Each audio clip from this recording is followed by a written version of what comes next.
Having real practices then in our lives in which we love God is the response to the grace of God unleashed in the world and in our hearts. Having real practices in our lives. And this is a love that can grow in us due to how God meets us in these practices.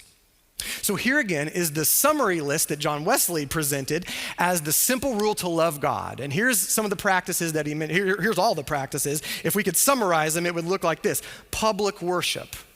Public worship, by the way. I know, listen, I get it. We can all worship on the golf course or in the tree stand or at the shopping mall. Absolutely, yes, you can worship anywhere you can be.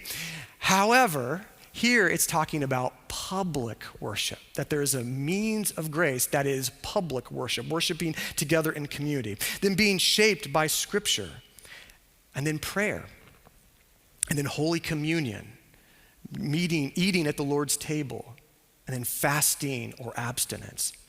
These practices are not how we are saved.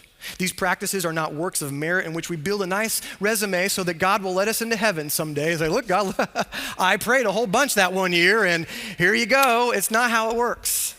It's not how it works. Rather, these are gifts of God for all who have experienced God's grace, and that's why the practices are called means of grace, because they are means by which God's grace comes to us again and again, and we taste it and we experience it in our lives, in our hearts.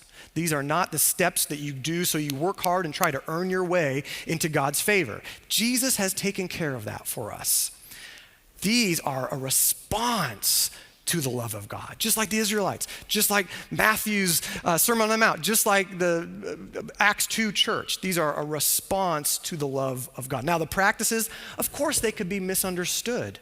They could be done in harmful ways. They could become a source of frustration if not understood correctly. But when we stick with them, we can make more space in our lives for the work of God in our lives. But let me just say this.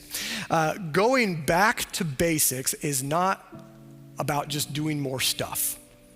And none of us probably need just more stuff to do. Likewise, you don't need a preacher to stand up here and say, hey, you guys need to do more stuff now. Get busy doing stuff. That's not what this is about. And this is not especially about not feeling guilty or obligated to do stuff.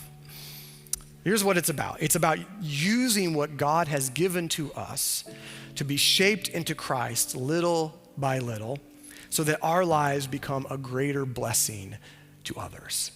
That's what it's about. And that's why we make a big deal about loving God, about staying in love with God, about attending upon the ordinance of God, about loving God through the means which God has given us to grow our relationship as we allow God into our lives in greater and greater ways.